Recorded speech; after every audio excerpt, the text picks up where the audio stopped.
Hey, everybody. Welcome to another episode of the Hazmat Guys. I'm Bobby Salison, and I'm here with Mike. Hi, Mike. Hello, Bob.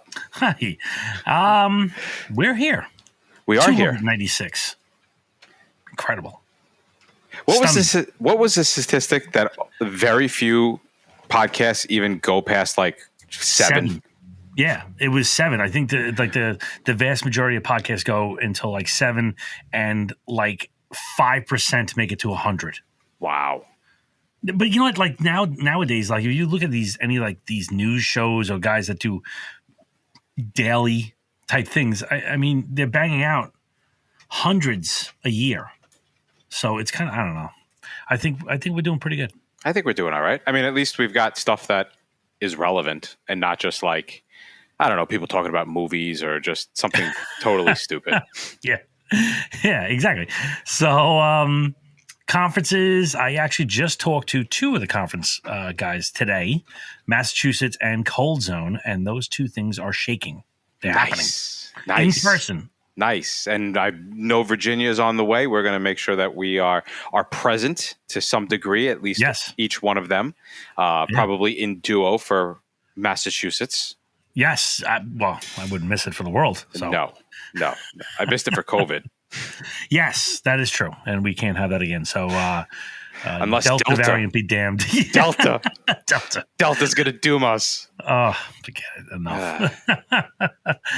So in this episode, once again, 296, we are coming back from a recent trip to another planet. Yeah, definitely another planet.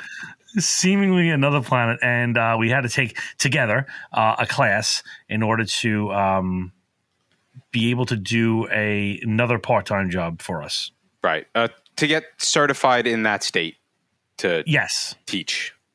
Yes. And it was interesting. It was intense. It was intense.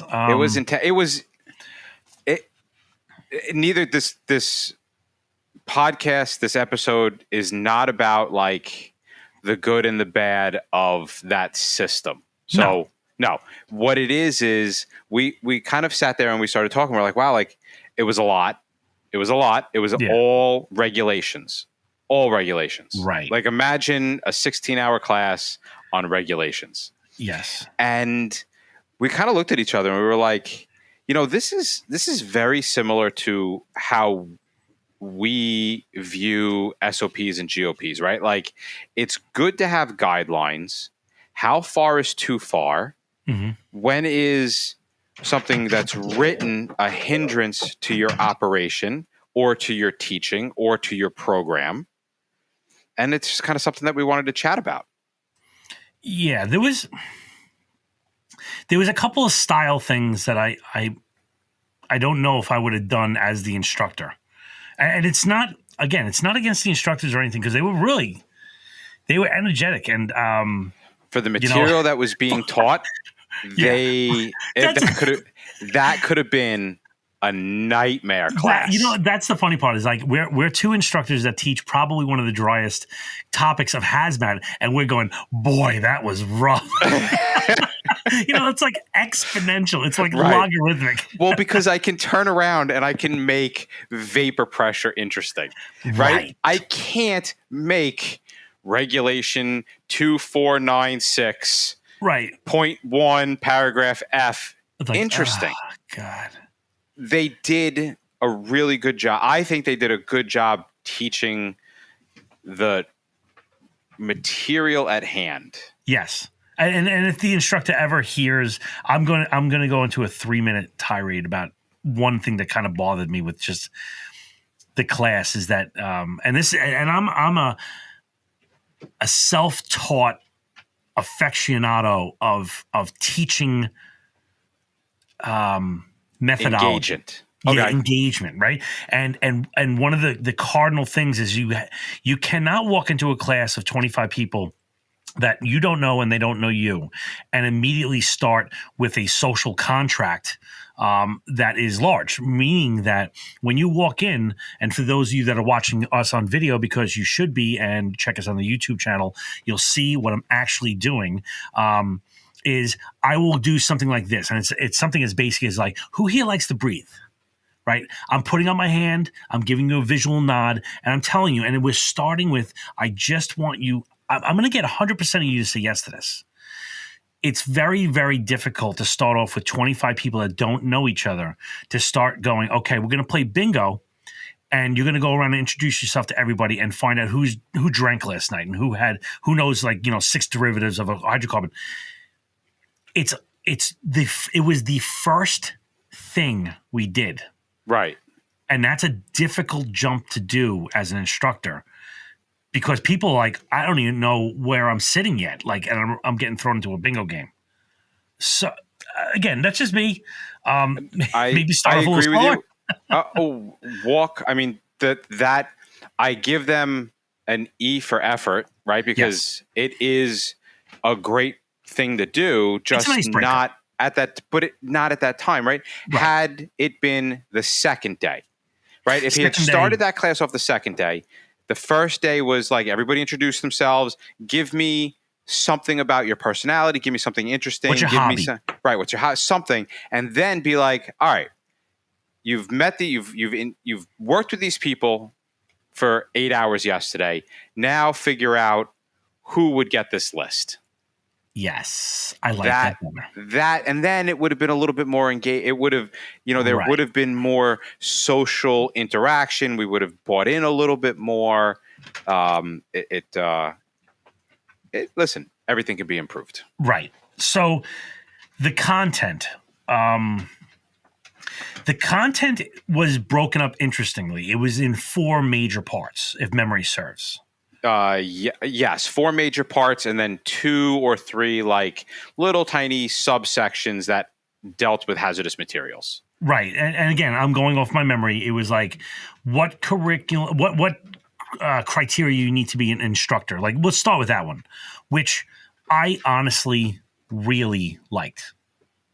They place emphasis on standardization, competency, so that everything is given in an equal fashion. That was I think the underlying theme the whole time was every class, regardless of who or what you are, is going to be given the same way. Yeah. Which all too often is, well, I got my slide deck. Right. And you got your slide deck. Yeah. Or and just from a like mutual aid perspective, that so makes sense that you want people to be all on the same page, right? Like, but there is also kind of a part to play in. All right, so that standardization is nice, right? But when you start dealing with a huge area, and I mean like huge area, that standardization then diminishes the ability to specialize in something local. Yeah, and that's one of the things for our main job. There are many engine companies or pumpers for where you might be, and they throw water. If you don't know what an engine is, but I'm joking. I'm totally making sense. But each one is the same rig. Every single one has the bolts in the same spots.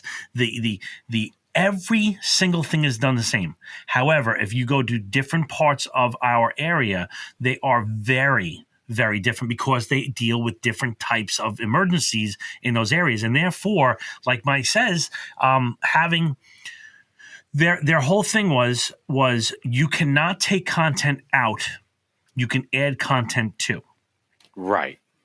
So the old way, from what I understand from people that have gone through before us, was you must teach at least 80% of it, which means you can take out 20% of cave lighting. Like, I don't do a lot of cave lighting. I'm sorry. I live on an island. I don't really do a lot of that. So, but if you live in cave country, by all means, put it in there and maybe add more. Right. But if you live next to a refinery, there, maybe there's not enough of that in there. So, like, I don't think I would like a little bit more flexibility to add that local flavor in. I don't think they had as much as they should have. But again, you're talking about the flavor of the content. I'm kind of paralleling this with the chain is governed by the weakest link. And if your instructor is the weakest link, then you need to have a strong component of class. Oh, absolutely. I mean, you can turn around and you can have the regulations dictate the strength of the instructor and the credentials of the instructor, which it did, like, very specifically. It was like, we demand like really top notch, out of the instructors. And then, but also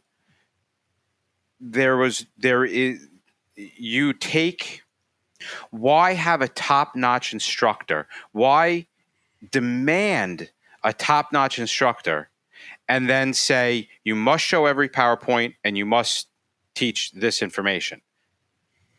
Right? Like, in this, like, every slide, in this manner, stick to the book. The answers are in the book. If you go over the book, they'll get it fine on the test. I think that's a conflict. I think that if you have you like to just riff, right?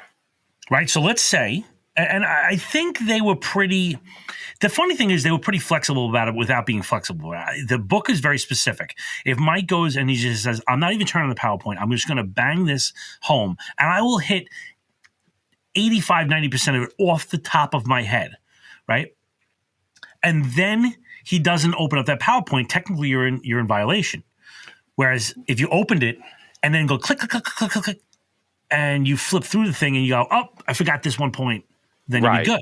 Right. And I do that a lot. If I have specific stuff, I'll be like, "Oh, I missed that point. Let's talk about that." Right. And I would be comfortable with that. But it was, again, I'm speaking strictly, we're kind of delving into the content of the class. I'm trying to stay into the who is allowed to teach. That was very hard. Okay, so why don't you go through those credentials? They were mostly the same, except for 1 week of it was very specific. I was going to say, there was a few. There was the one that was like, you got to have like a bachelor's in science. Yeah, you need to have a bachelor's, a master's, or a doctorate. Or you need to have a couple of semesters, I don't remember if it was 2 or maybe more, a couple of semesters of advanced chemistry with a passing grade. And notice those operative words, and or. So you need to have both the bachelor's and you need to have, you need to have either one of the degrees or multiple semesters of advanced chemistry and 80 hours of presenting that chemistry stuff in front of somebody that's going to, like, basically vouch for you. Right, critique you. Yeah. So that's a high bar to hit because and this is, you have to have a bachelor's or better in chemistry. Or life science. Yeah, some kind of science. Yeah. So, like, that is, how many freaking nerds go to school for chemistry? Not a lot. Not firefighters that become instructors that have experience. Right. So, do I want the most experienced guys that are just tactically brilliant, but he's exempted from this class? And I'm not even getting started on the content of the class because that's a whole nother thing. That is another story for another day of what's in it.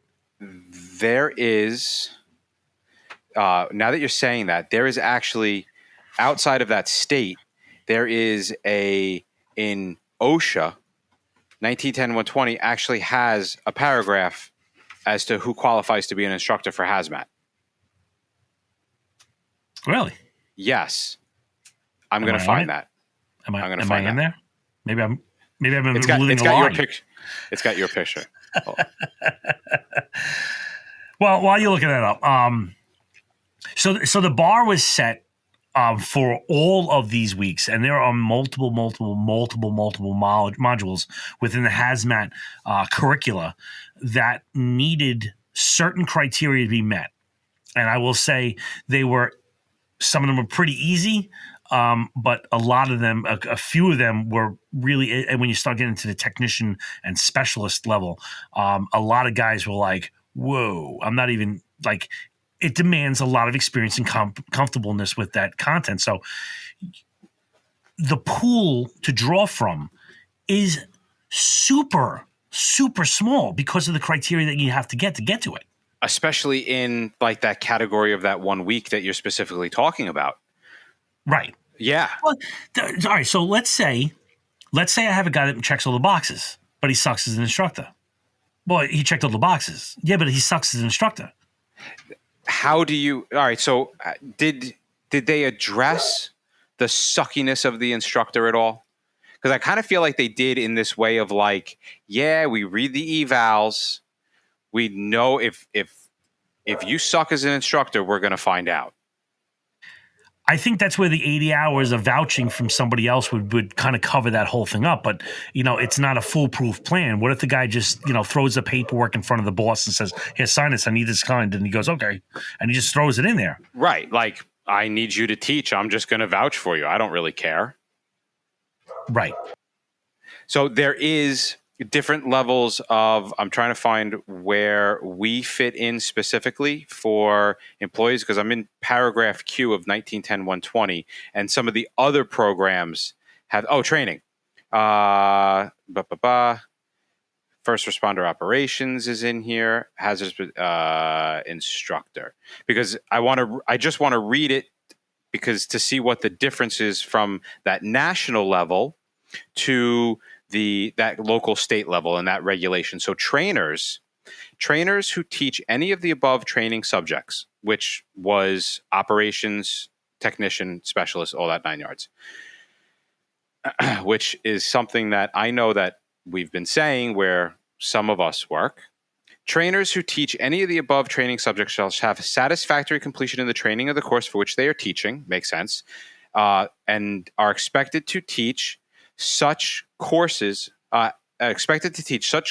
offered by the U.S. National Fire Academy, or they shall have training and or academic credentials and instructing experiences necessary to demonstrate competent instructional skills and a good command of the subject matter of the course they are teaching.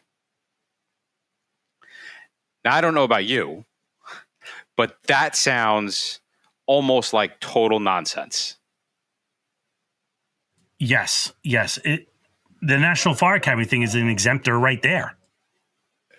Right. Like what, just because I have a good and this is OSHA, right? So this is the federal, right? In order to teach this and be like good with OSHA, you have to have a good command of the subject matter in the courses that they're teaching. But it doesn't give any what does that mean?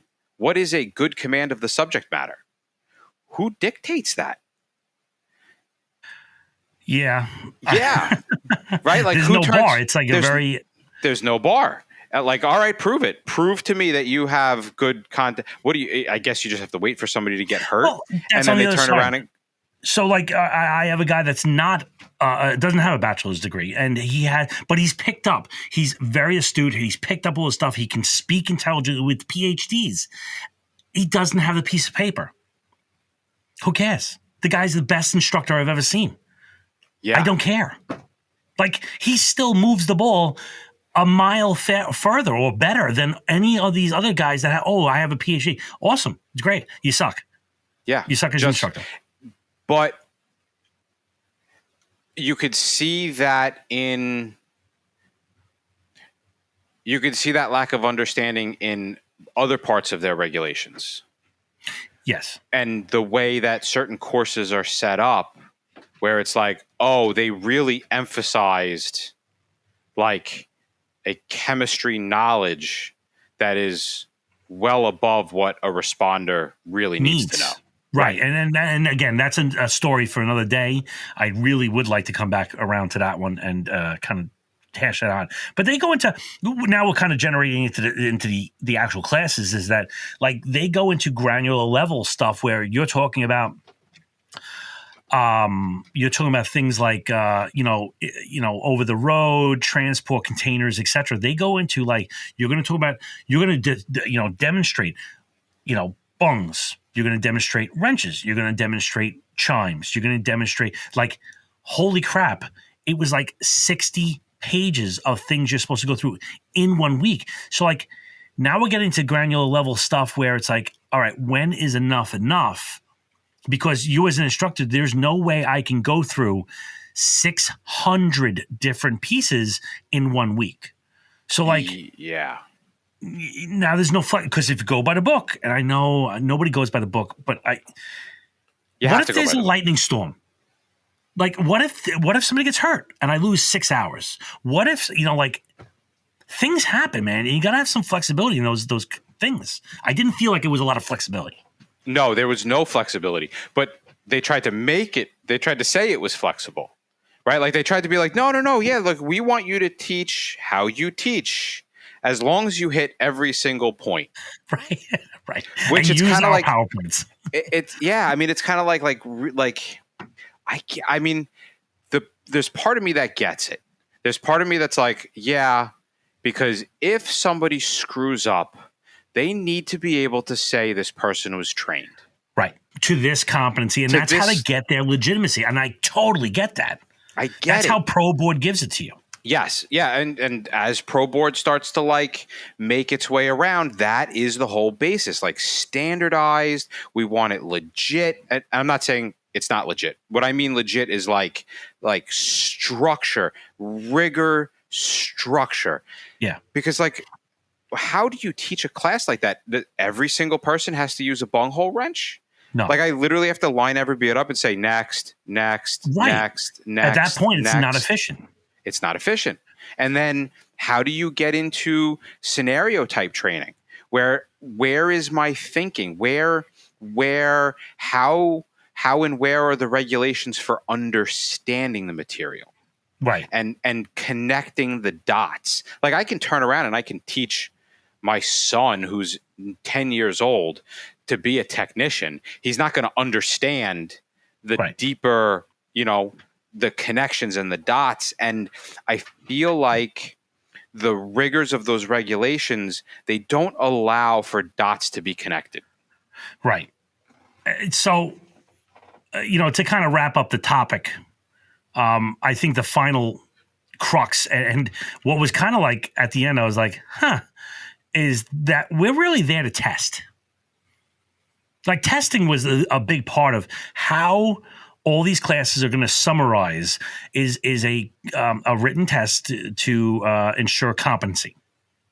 You or us now, apparently, as the lead instructors or the master instructor, whatever, I don't remember what the term was, but we only teach or only have to teach up to 20% of the class. The rest of it can be done by adjuncts. Yes. That I was really like, I was really surprised with. And it kind of shows how they don't want to give flexibility to the instructors. Like you are there to do administrative work. But this is the cut around. So let's say, all right, so Mike doesn't have a degree. He is an incredible instructor. He is adept in chemistry. He doesn't have a degree. So he does not suffice for that requirement. I do have a degree. So I am the 20% guy. Mike does 80% of the teaching. Everybody walks out of there like, I got it, man. And I, because I have the criteria, I sink the class. I destroy it.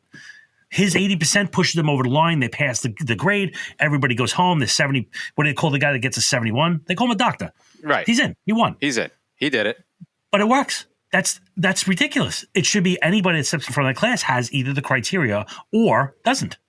Right. And has the responsibility of the administrative stuff. Right. And a lot of that was admin stuff. It was like, okay, test the test. If they screw up the test, if they write on the test has to be destroyed. You're going to call for another one. The shenanigans. You're going to call for another. That's cool. I like it. You're right. You're right. The class should have been blah, blah state certified examiner. Right. I'm an examiner. It wasn't really certified. And they made us get up and do 5 to 15 minutes on some topic and, deal with people that were, Which, by the way, and I know I expressed this to Bob multiple times after that class. If you're going to take my time and put me in front of a class to teach 5 minutes worth of material that the class already knows because they're all technicians to begin with, please give me something back.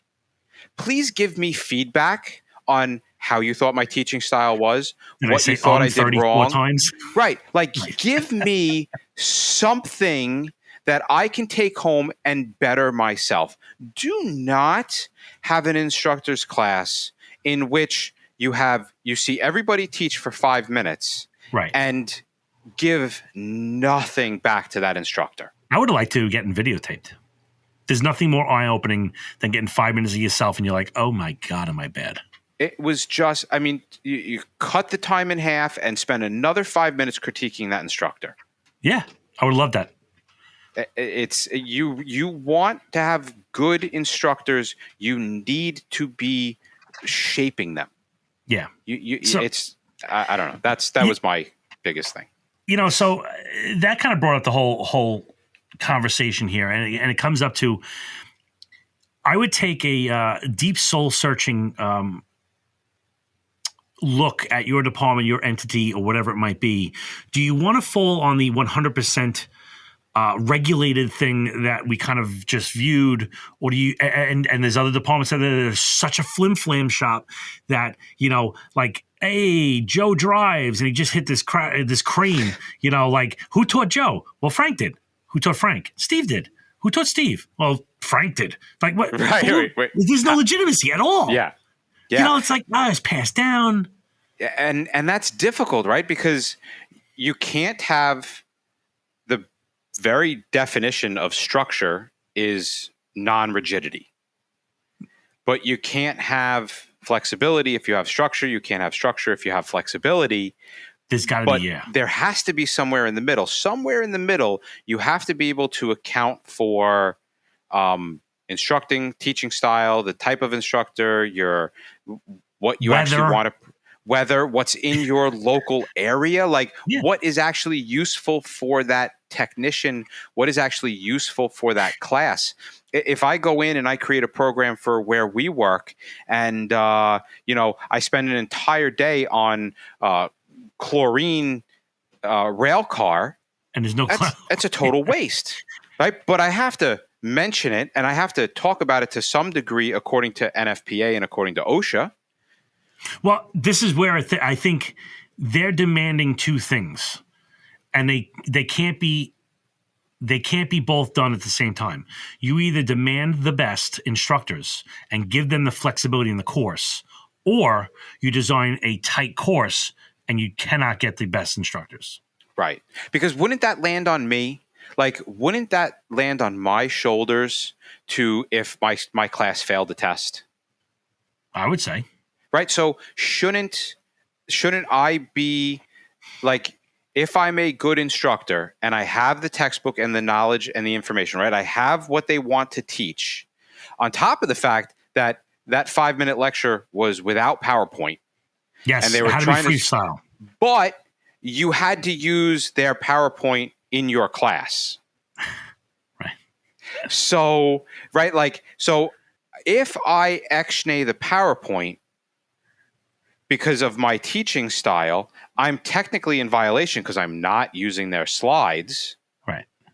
But I will take that responsibility at the test day to be like, no, I covered all the material. Right. I think it's a bigger question than me and you. Yes, it is.